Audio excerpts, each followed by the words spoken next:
Hello and welcome to the Nonprofit World. This is where we talk to people who make a difference in the lives of others and in the community.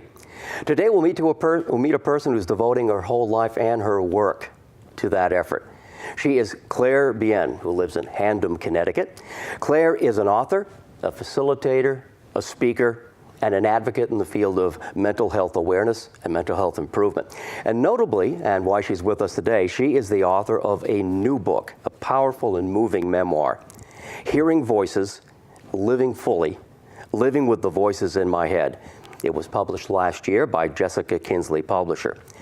Claire is currently the Associate Director of Fund Development in Connecticut at The Connection. It's a locally based organization that assists people with who are facing major challenges such as poverty, homelessness, substance abuse, mental illness, abuse, neglect, or trauma.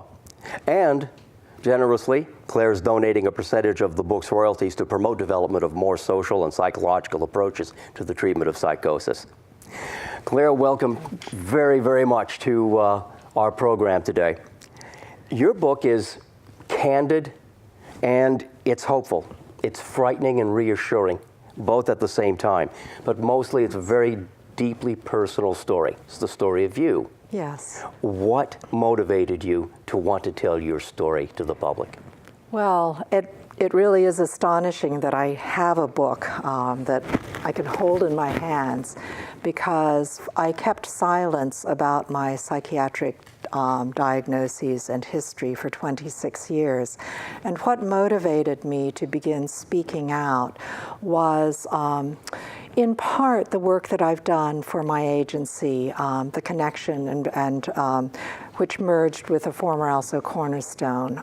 And I began working for this nonprofit human services agency that, as you said, serves many of the most vulnerable people in our communities. And we provide services in behavioral health, substance use. We have a large community justice component, working with children, adults, and families throughout the state of Connecticut.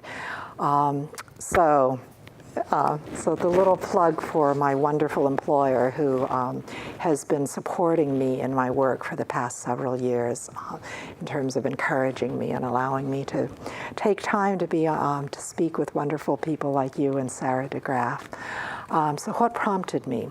In 2009, one of my colleagues came to the door of my office and said, I just got notification that a group of people are trying to form a New Haven affiliate of the National Alliance on Mental Illness. I'm too busy, you go, it's your job. And at the time I was communications director for the former also Cornerstone. So I said, oh, okay. And she said, have you ever heard of NAMI? And I said, no.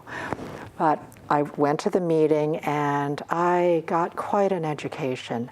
There I met people who were in recovery from many of the most difficult mental illnesses, and their family members.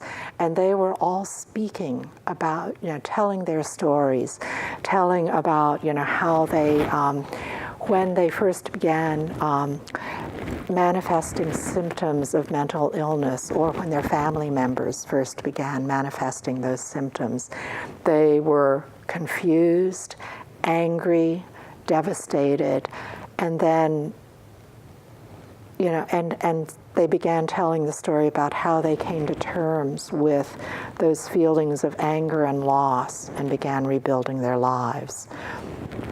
And I was completely amazed because, of course, I'd kept silence for 26 years about my history. I have been able, in spite of the fact that I was diagnosed in 1983 with schizophreniform disorder, which is like schizophrenia, but isn't, because I was organized. I was able to, the main symptom was the fact that I hear voices, and there was a substantial degree of paranoia.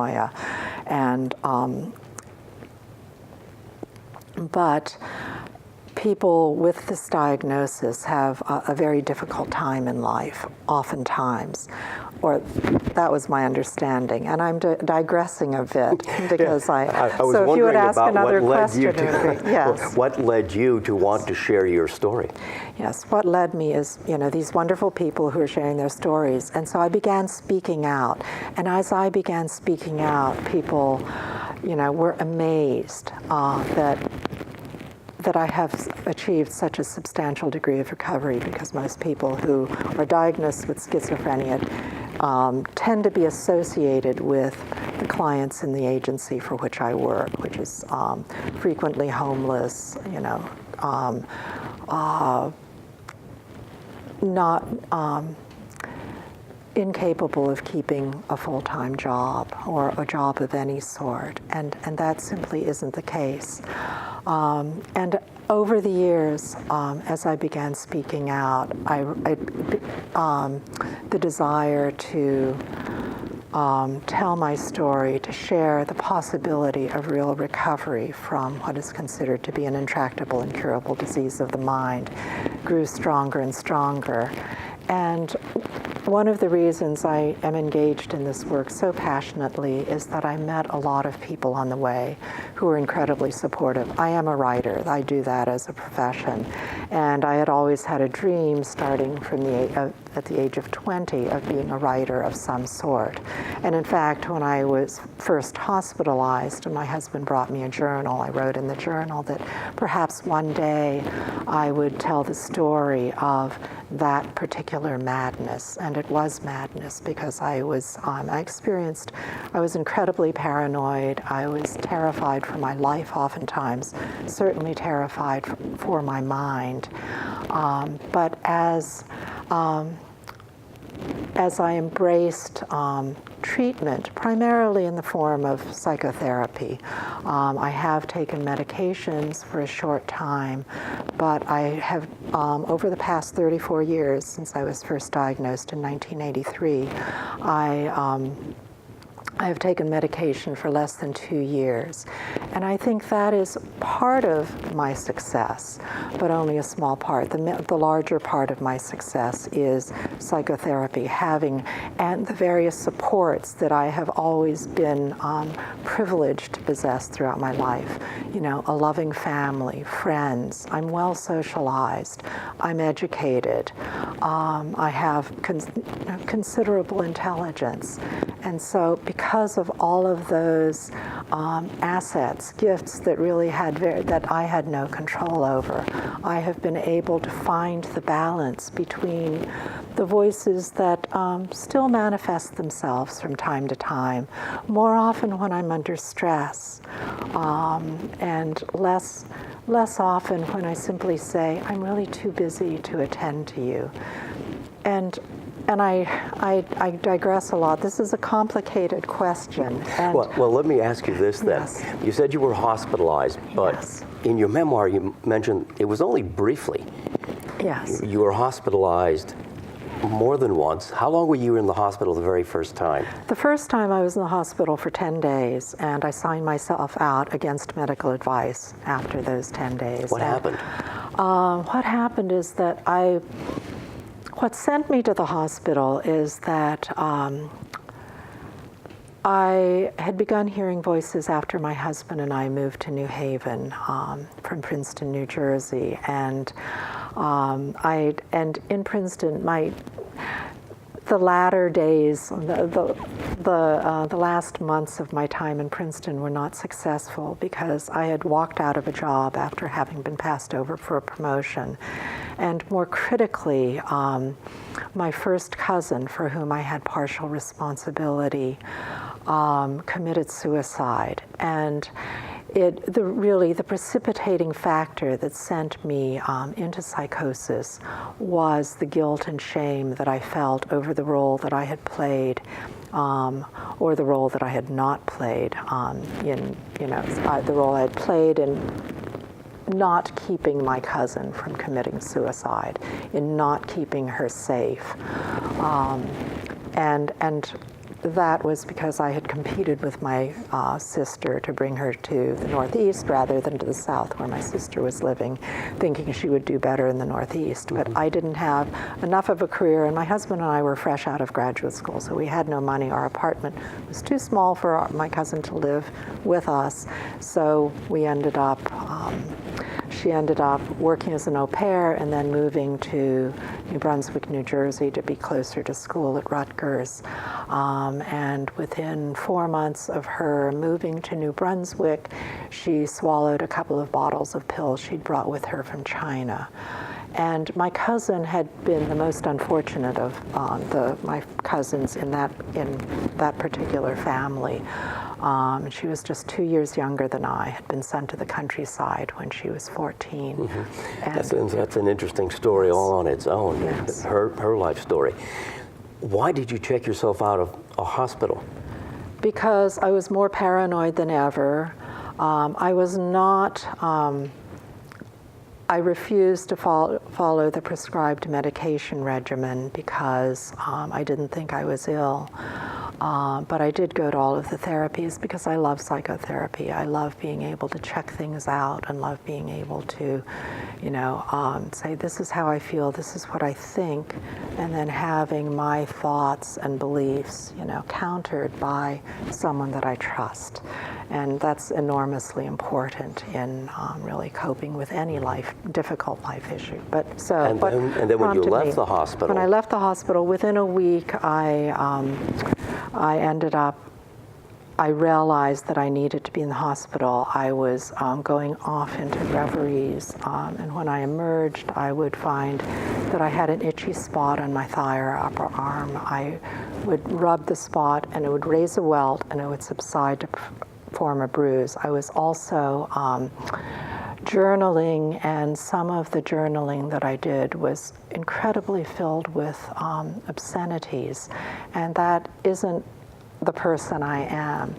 So knowing that something was amiss, I called the Yale Health Plan and asked the psychiatrist to place me on a waiting list for a bed at Yale New Haven Hospital. When I was finally admitted, a little over a month after I had first been forced to admit myself to the private psychiatric hospital,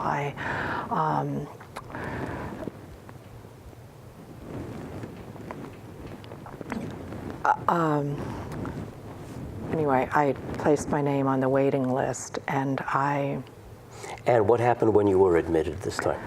I was diagnosed with schizophreniform disorder and placed on an antipsychotic medication, which stopped the voices immediately. And initially, the initial dose was a little too strong. It was tapered. I did fine, but I began to engage with life on the unit and with my fellow patients. I then began.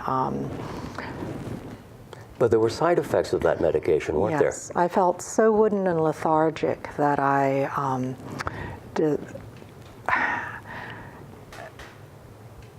Yes, I hated the medication, and by the time and the medication was tapered so that I was able to to get through my days, to engage with other people, to play games. What was interesting is that before I was placed on Haldol, I won at Boggle and Scrabble and various other games, and Othello. And after I was placed on it, I lost. And it's because my mind was operating so much more slowly that I was not able to function as capably as I might have.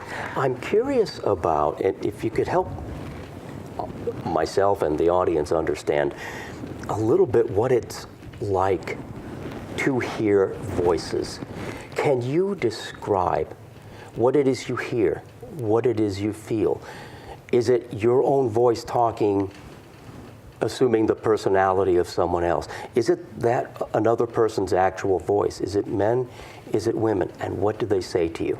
Okay, when I first started hearing voices, the voices were those of people in my environment, and so I didn't think anything of it. And then for some reason, and this was when I was by myself in New Haven, they began focusing on the content of their verbalizations on me, and I thought, this is really strange, but that caused me to pay more attention.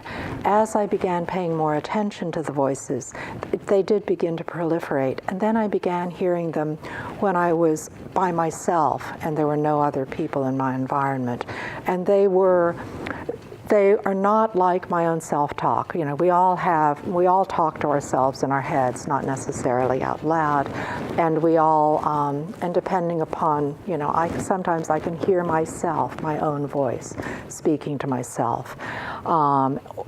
But these seemed like voices in my environment, voices that are external to myself. Mm-hmm. And they were the voices of men and women, children, young, and all ages. Sometimes they originated from my environment. One of the things that happened just before I ended up being forced to commit myself to that hospital, that first hospital. So it was people you knew and people you didn't know. Right, but voices in my environment, yes. And then later, just voices in my head. And I have some theories about where those voices originate. But one of the scariest times was when I was writing an article for the New Haven Advocate. I had interviewed an artist and was projecting slides of her work onto the wall, and recording my intellectual and emotional response to those, to her paintings. And the kids in the our Orange Street, New Haven neighborhood were coming home from school, and when I heard them, I thought, my husband and I had been thinking about starting a family. So I began listening, and as soon as I stopped and began paying attention to the children's voices, they turned mean. And they said, "She sits in the side and stares at the wall all day. She's crazy." And I thought, that's not true. I'm hard at work writing this article about this wonderful artist. So I closed the window and turned on the fan and went back to work. And the paranoia escalated. At one point, I thought I was being spied upon while taking an editing test, and because a friendly little voice had said, whispered in my ear, "You missed something, Claire, 2 paragraphs up in the middle of the paragraph." And I looked and saw, sure enough, that I'd missed something. So I made the correction and thought, oh my God, I'm being spied upon. And when and I looked around, saw no possibility of hidden cameras except maybe in the light bulbs and the wall sconces, so I took them all out. That had to be frightening. It was terrifying. Fear seems like it's a major component. It is. Fear and stress. And it, and I worry about everything. I, as a person who wants people to like me, I worry about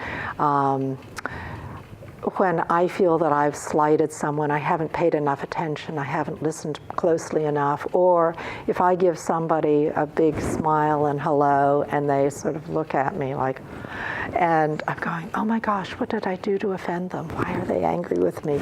Was it last week when I barely acknowledged them because I was preoccupied with something? And I don't necessarily stop and say, in the moment, Claire, you're really just not that important in this person's life. And that's one of the beauties of psychotherapy, and also just friends, is checking things out.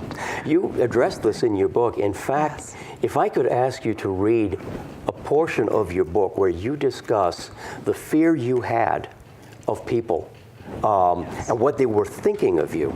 And I'm referring specifically, pardon me for searching for it,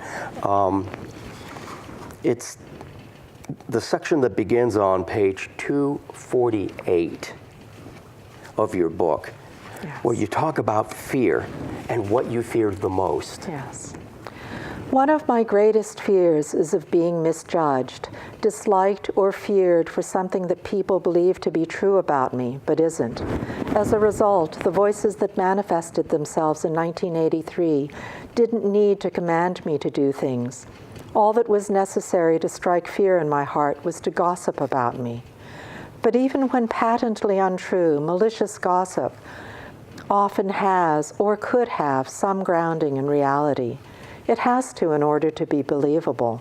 So yes, there was a kernel of truth in the pronouncements of my subconscious slanderers. Even though I had never been or done what they said, there had been or was that possibility, and I knew it.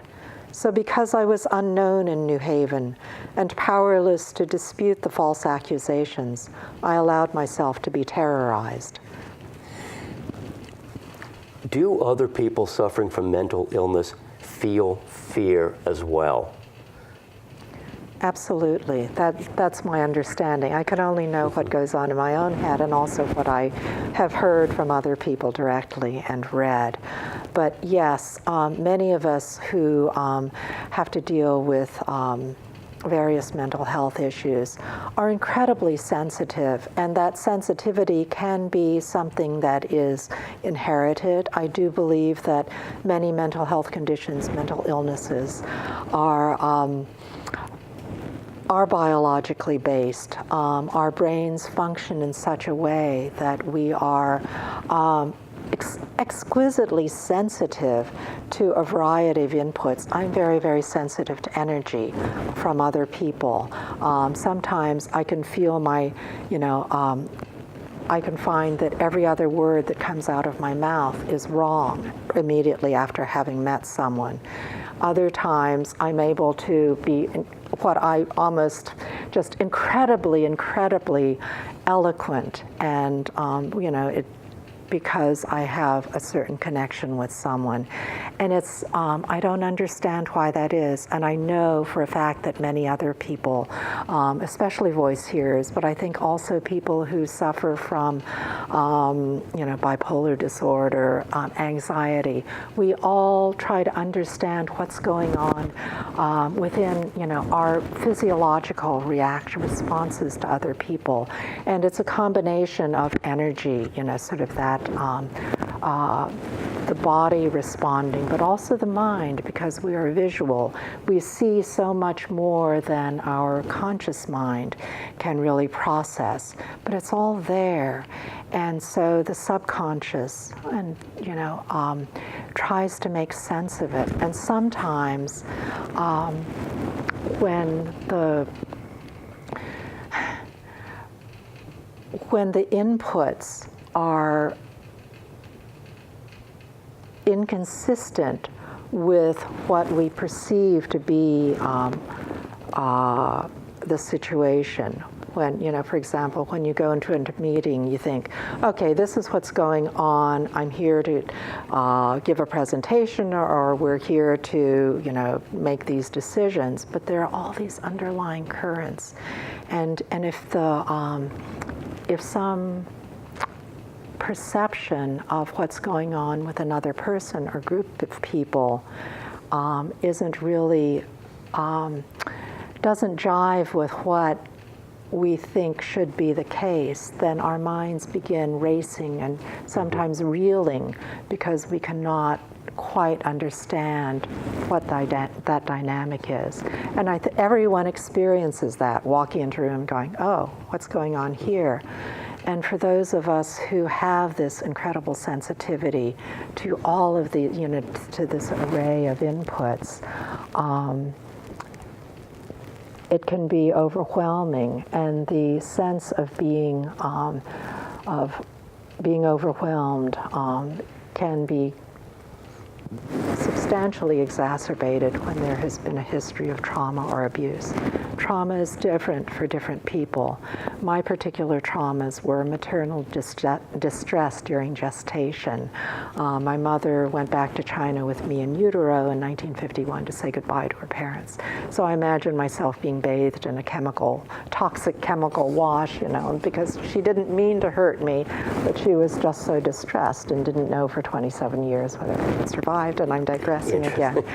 But for many people who, especially those who suffer from the array of symptoms and diagnoses that are associated with schizophrenia, there has been a history of physical and sexual trauma, oftentimes. It's hard to know what is the root cause of a lot of these things, and actually what isn't. When we first started chatting, you and I, you mentioned that one of your goals in writing this book is to bust stigmas. Yes. Can you explain what you mean by that and how you're meeting the goal in this book? Yes, one of the ways to bust stigma is to, well, I described a lot of my really terrifying experiences and went into some substantial detail because I wanted people to know that they can, their loved ones, they or their loved ones can experience have these horrific thoughts and ideas, experience some pretty horrifying symptoms. I was physically jerked around, and sometimes I felt that I was being throttled. Sometimes I felt as if I were being physically pulled up out of my chair. And people have asked, is that what an anxiety attack is like? And I don't think so. I'm not sure. I don't know what an anxiety attack is like. And I described that in detail because I wanted people to see me as I am talking with you and know that recovery is possible. And for most of my life, except during those 3 extended periods of psychosis from 1983 to 1984, April 1989 to early 1992, and then again much less difficult period from 2006 to 2007, where I mostly had rushingly intrusive thoughts, and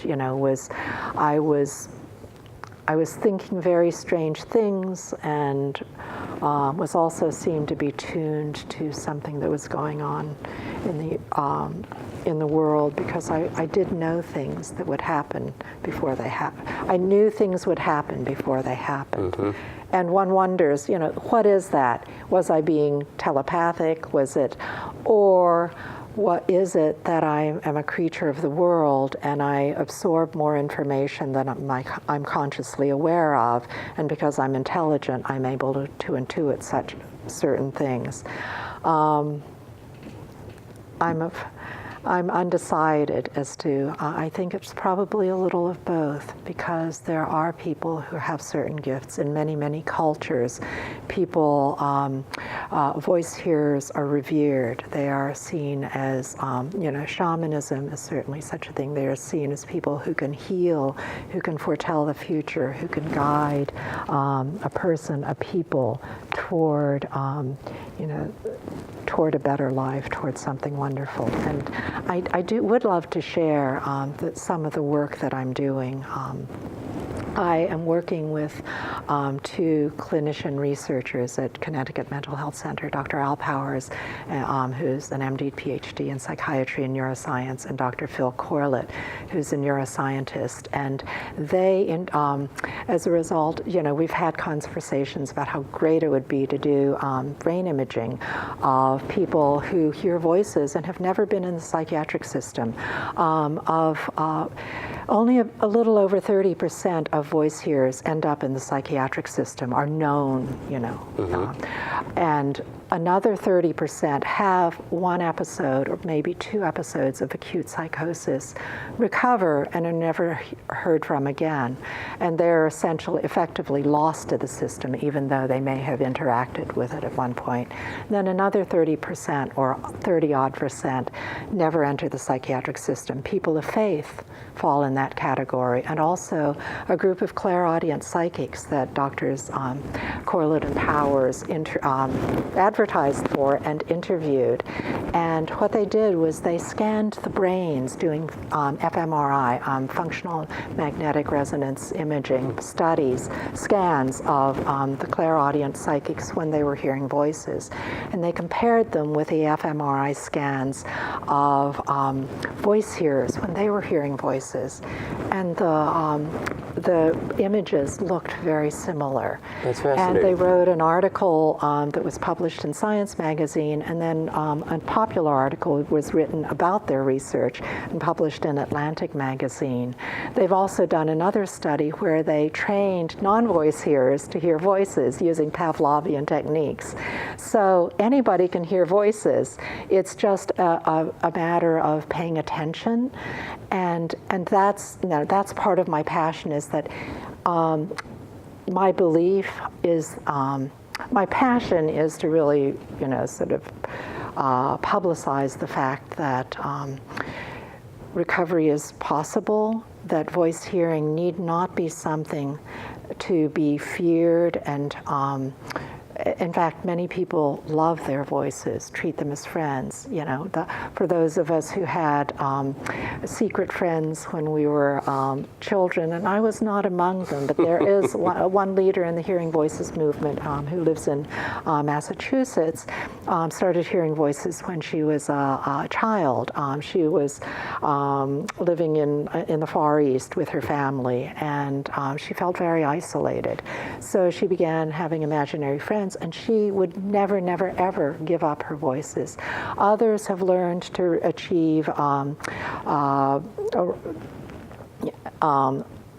working relationship, even a constructive relationship with their voices, even the difficult ones, because the difficult voices in our heads are telling us something that is important. And, the reigning wisdom among the mental health professionals, as well as people in the Hearing Voices movement, is that the voices in our heads reflect unresolved emotion.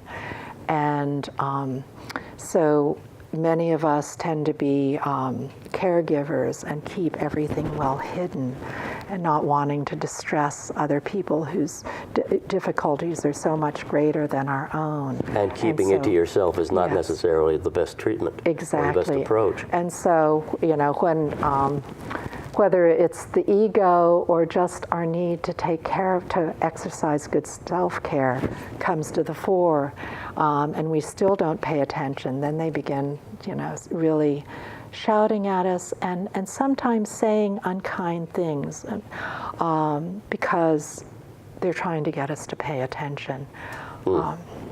It makes me wonder, because most of what I know, and I would imagine what a lot of people think they know about thought hearers, voice hearers, is what we've seen in popular culture. And one of the things that jumps out is the stunning movie A Beautiful Mind, about mathematician John Nash. We have a better understanding in popular culture today of mental illness than we did several decades ago, and things are improving. Can you comment on that movie? I thought the movie was wonderful, and wasn't as good as the book, but I think it's very, no. And it would be impossible anyway, but I thought it was really well done. And I think that John Nash's life, was remarkable. He is another person who, it's odd to be speaking of him, speaking of his life in the context of mine, but there are a number of people who have, suffered terribly. I think his symptoms were far worse than mine. He had a much more difficult life than I did, and I tend to, it's not clear to me why that is. I think part of the reason is that he was so very ambitious. I think people, one of the things that really causes the voices to proliferate or to become more difficult is the degree of stress that we are under or place on ourselves. People who are very, very high achieving place inordinate amounts of stress upon themselves. Ellen Sachs, who is a MacArthur Genius Award winner, wrote the amazing memoir, The Center Cannot Hold. She teaches at USC Law School and is also a psychoanalyst. But, you know, she, John Nash, Kay Redfield Jameson, who is bipolar, all of these people are very, very high achieving. And in order to achieve so much, they, you know, pull all-nighters a lot. If I don't get enough sleep, I do not do well. My voices begin to proliferate. And oftentimes I'm probably more mildly bipolar than whatever. It's not clear what my diagnoses are, and my friends in the Hearing Voices movement are probably cringing because I'm using all of these diagnoses, but that's okay. Well, let's bring it back around to the work that you do. When yes. Obviously you're able to live a productive life. You go to the Yes. office every day or whatever your assignments are. With your phenomenal background and the fact that you can live, from what on the outside at least seems to be a fairly normal life. Yes. What do you bring to your current work? What are you sharing on a day-to-day basis, week-to-week, month-to-month, with others who could certainly use attention that you can give to them? Well, for my job, my 9-to-5 job, is as a writer and grant writer. And just before coming here, I got notification from actually this is great, the Thomas Atkins Memorial Fund. We received a $10,000 grant for the Eddy Shelter for homeless men and women in Middletown. So I'm very pleased about that. I also interview clients in our agency and write good news stories, success stories. So I'm the good news gal in the agency. And I also I also do a lot of volunteer work. I am a Hearing Voices Network support group facilitator and facilitate a support group at Yale Psychiatric Hospital. We're taking a bit of a break because they're reorganizing, but I will resume in January. I also co-facilitate a support group in the New Haven community for adolescents and young adults. And I have been working with a psychiatric resident to engage with a young man who's having a very difficult time. So there's, as people, speak to me and learn about the ways in which hear about the ways in which I've learned to cope with my voices, including standing up to them, asking questions. Really, I found that my most difficult voices aren't very creative, and they're not as smart as I am. And when I begin questioning them or challenging the content of their pronouncements, then they will back off, unless what they're saying about me is true, in which case I always acknowledge that they are, they're accurate, and I am working on being better. So the things that I bring are a desire to be helpful, a degree of understanding. We with lived experience are called experts by experience. We have an intimate knowledge and understanding of our particular mental health issues and can provide a great deal of insight to practitioners and researchers, but also to people who are also struggling.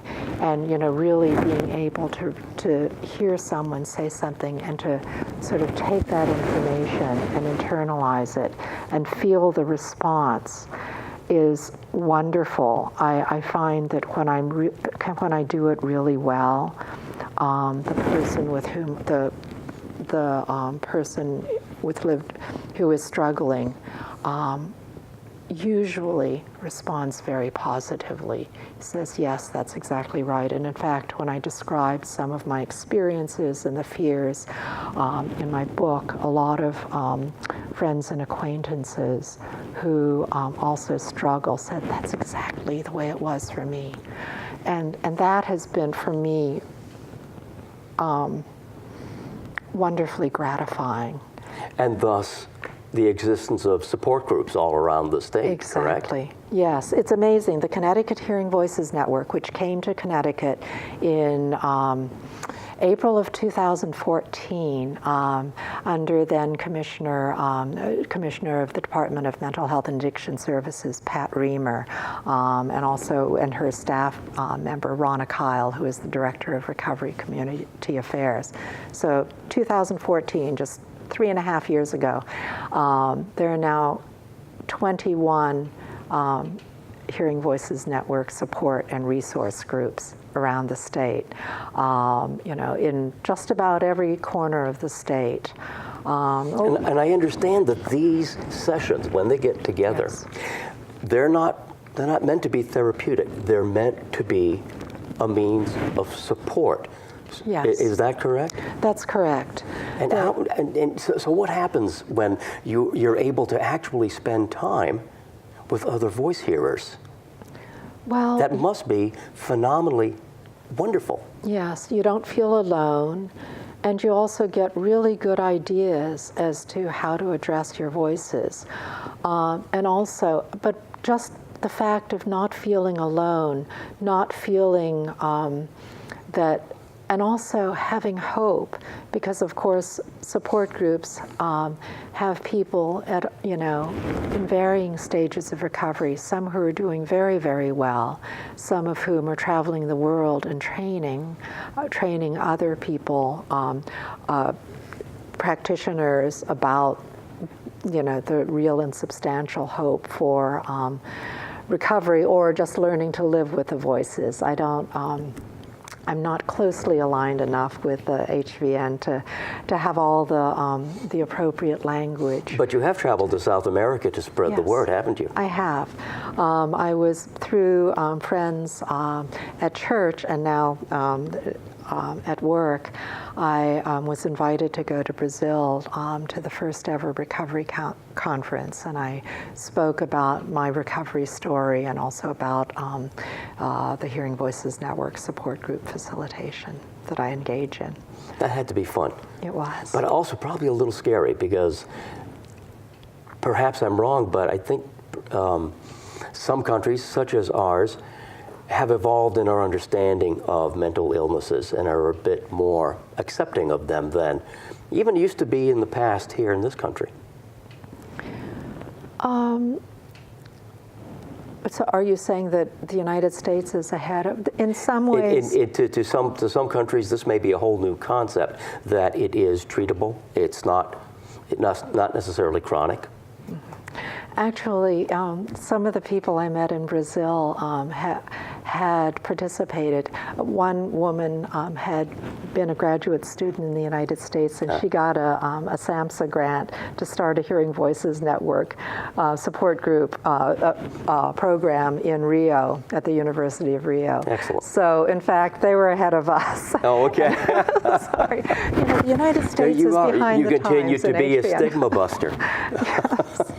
Yes, I mean, it really is important, because I think with appropriate supports, certainly familial, family and friends, but also communities, with appropriate community supports where there is less fear of people with mental illness. And it's understandable, people who are suffering and who are frightened often behave in very distressing ways and can be disruptive. And when you're trying to get your work done or trying to be whatever, and someone behaves in a way that is not to your liking or your expectation, then the tendency for all of us very busy people is to either brush aside or try to shut that person down.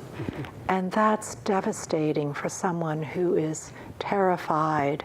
To be brushed aside or to be treated badly really exacerbates the feelings of distress and can exacerbate the symptoms. And, it's such a difficult thing because, we're all very busy people and we all have our own lives, and taking the time to look at someone as a human being who looks different, who acts different, who probably is different, is very challenging. And to expect everyone to do that at all times is completely unrealistic. But, and that's where agencies like The Connection and an array of wonderful, wonderful human services agencies throughout the United States, Advocacy Unlimited, which is the fiduciary for the Connecticut Hearing Voices Network, NAMI Connecticut, which really, NAMI, I did say National Alliance on Mental Illness earlier, didn't I? So NAMI, National NAMI Connecticut, which really brought, brought the conversation of recovery and the possibility of hope to people's consciousness, which really allowed much of the work that is being done in recovery, many of the understandings to come to the fore. There are various. Each organization has its blindnesses, has its flaws, has its weaknesses, but together we are working to try to to develop new therapies, combinations of therapies, medication if necessary, lowest possible dosages, therapy, lots of peer supports. Peer supports are hugely important, as I've touched upon in our conversation just now. People with lived experience can understand other people who are struggling so much more readily than someone who has read all about these mental illnesses, schizophrenia, bipolar disorder, borderline personality disorder, all of those names, we're not just an array of symptoms, we are people, and we have histories, and when people take the time to delve into our stories, our past, what we experienced, how we suffered at the hands of this or that person, how we inflicted suffering upon ourselves because we were mortified that we hurt another person. When people take the time to hear our stories and to work with us in learning, teaching us, helping us learn to accept that no one's perfect, try to forgive ourselves, then recovery becomes possible. You once said something to me that I thought fascinating, and it sort of turned something on its head in my understanding. You mentioned that many people fear someone who has a mental illness, yes, whereas in fact, it's the person with the mental illness who is truly in fear. Yes. So let me ask you this. When someone meets someone with a mental illness, what advice would you give the person who's meeting the person with the mental illness? And maybe put it another way, what would that person with the mental illness like to be able to tell this person they're just meeting? What should we know? Well, it depends upon the circumstance. If the person who is struggling looks wild-eyed, but is approaching you, the most important thing is to be calm, not to show fear, not to show anger. And sometimes that's difficult. But because, as I said earlier, we who struggle are often exquisitely sensitive, and we can feel, and innumerable things can trigger us, so that look of fear can prompt something to take place in the person who's struggling's mind. Or, a show of anger or irritation can do something else. But just remaining calm. If the person engages, you just, listen and try to respond as sincerely as possible. And then, what I would do is, disengage. If I feel safe, if I myself feel safe, then I may continue engaging. If I don't feel safe for whatever reason, then I will very gently try to disengage. And a lot of times, as a woman, I don't always feel safe, and that's probably wise. I often don't make eye contact, but if you should make eye contact with someone and they begin engaging, the main thing is to do is to be as calm as possible, engage as much as necessary, and then very gently disengage. If they seem to be in trouble, I think it would be really important. For example, the thing to do would be to try to get help, ask if they need help, or That's a good suggestion. And that makes sense. Toward the end of your book, you address this in a way, probably not exactly the way we've been talking about it now, and I wonder if you could read another passage from your book, where society is re-engaging and is welcoming people back. And this is the passage on page 267, Claire. yes. About bringing people with mental illnesses back into the world and what we need to provide for them. Could you read that for us? Yes.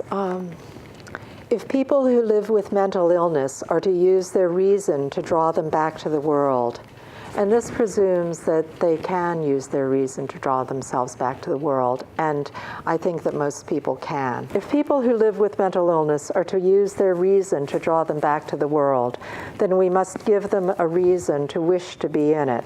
Many useful tools have been developed by the medical, scientific, and psychotherapeutic communities.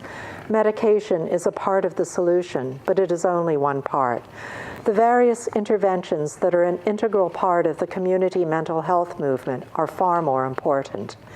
Person-centered therapy, the use of peer counselors, and the clear understanding that meaningful work and true acceptance by and full integration within the broader community, the community outside the mental health arena, are also critical to the recovery process of living and being in the world. I hope that the increased political will to support mental health treatment within the United States will result in more access to psychotherapy, and I hope that there will be increased political will, and will result in more access to psychotherapy and non-medical interventions. I hope there will be a concerted effort to build communities that provide a safe haven, especially for people still in the depths of mental illness and in the early stages of recovery. A community in which we are known, accepted, trust, and are trusted, and in which we feel safe, nurtured, and understood, is a community in which we can live and grow. May we work together to build that community for ourselves and for the world. Thank you. And thank you for the fact that you're putting into action what the words of hope are in your book. We'd like to thank you for being a terrific champion of what you have done, that you've courageously brought the examples of your life into a book that can be a help to so many people. And thank you for the work that you do every day. The fact that you go to work every day and you make an impact every day. I wouldn't be here if I didn't go to work every day, because that's part of what keeps me focused and, able to live in the world. Here's the book, Hearing Voices, Living Fully, by Claire Bien, our guest today on the Nonprofit World. Thank you very much for being with us. Thank you, Claire, for sharing your story. Jerry. It's been delightful. We'll see you next time.